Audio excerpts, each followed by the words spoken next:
10 CR 284, State of Ohio versus Melanie Yusko. Mr. Bosman, will you go forward with your motion? Thank you very much. I believe that the court has had an opportunity to look at it. It's basically our position that Melanie was not a person of authority as far as the school is concerned, which is one of the requirements under the statute 290703A7. It's very specific. It says the offender must be a teacher, administrator, coach, or another person in authority employed by or serving in the school. The brief goes into great detail as to why she's not a person of authority. It also indicates that the other person is either enrolled or attends the school. It is our position that Melanie does attend that school. It was a requirement of her college. Those two are very, very specific. In reading the state's response, we believe that it is a defect in the indictment. There are a number of cases where coaches have been indicted, and the Court of Appeals have said, I think almost in every case, that the proper remedy is a motion to dismiss under 12C, that a person should not have to go through trial in order to show that he doesn't fit under the actual specifics of the charge. I would actually rely on our brief unless the court has any questions. I think that we've laid it out pretty specifically as to her attendance. She doesn't have to be enrolled in that school. It says enrolled or attend. There are Court of Appeals cases that says that is to be used in the disjunctive. It is one or the other. She's certainly not enrolled in the school, but she certainly attended the school. That was part of her course requirements in college, that she attend that particular school. There's no evidence that she was a person of authority. We don't believe that it's apparent authority. We believe the cases show that it's actual authority. And she had no actual authority. She worked directly under a mentor, a teacher, where the authority came from. So in those particular situations, we believe that based on the information that we've supplied in our brief, that she fits into either one of those categories. She was not a person of authority, which would eliminate her from the sexual battery charge. And even if the court finds that she was a person of authority, she certainly attended the school. And attending the school also would disqualify her under the sexual battery charges. There are people who would attend if it was a program from another school, and somebody came in and attended that school, that person would not fit. We don't believe that Melanie would fit. She was there at the direction of her school, and this was part of her course curriculum that she attend that school. So we would rely on our brief. Obviously, the state hasn't submitted anything to contradict either of our two positions, but I think most importantly, they're relying on the fact that we should have to go to trial, assuming that this was just a sexual battery charge and not the supplemental indictment. They're saying we have to go to trial and go through a whole trial for the court to make that decision.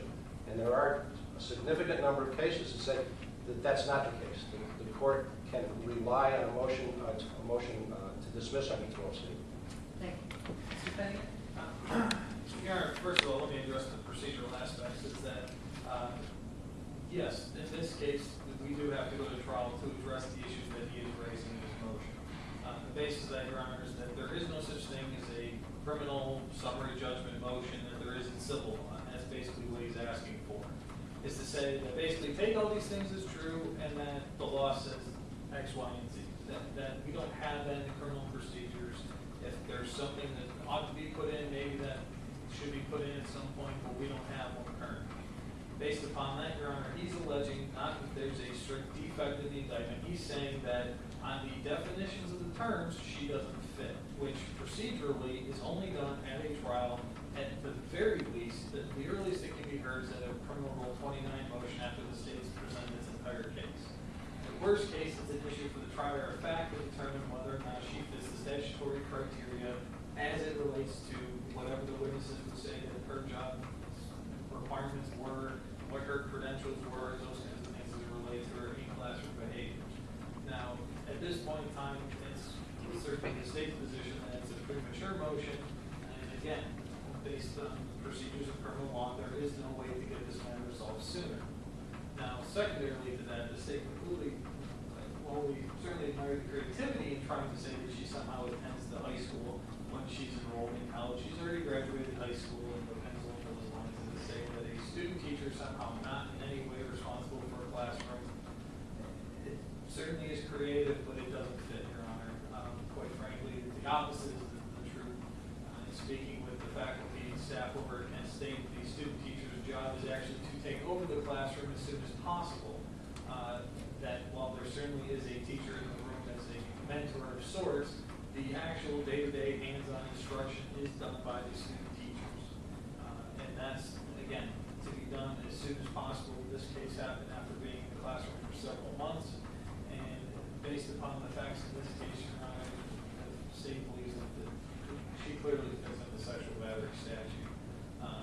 At this point in time, we'd ask the court to overrule the motion being premature and ask the court to reserve, perhaps reserve on it until the criminal rule 29 motion at a trial and make the ruling at that appropriate time.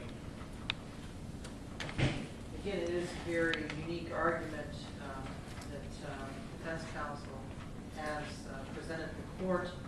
I am going to reserve, I feel at this time that the motion is premature procedurally, and I am going to reserve on that motion to the appropriate time.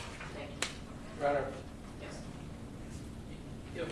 if we're able to supply the court with case law showing that in the coach's situation, Coach is completely different than a student teacher. well, we're talking about the qualifications, and I'm talking about the remedy. And if we can show the court that the courts of appeals have said that the proper remedy is a motion to dismiss, would the court reconsider it at that You point? can file any supplemental information that you'd like with the court. I've looked at some of the case law, and at this time, I feel that it's inappropriate to file this motion to dismiss.